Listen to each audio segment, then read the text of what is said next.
guys really should be not driving through this. It's the very, very deep water. These guys are driving right through it.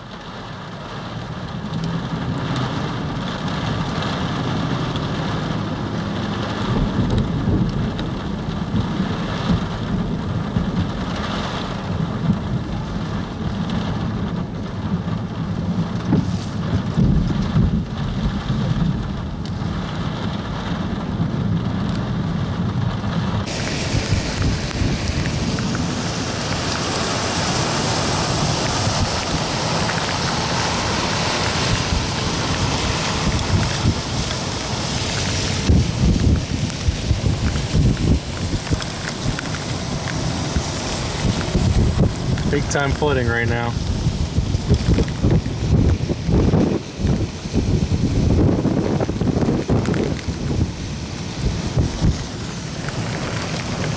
May not be a good one for this guy. I think he just realized how deep it got. Yep, backing up.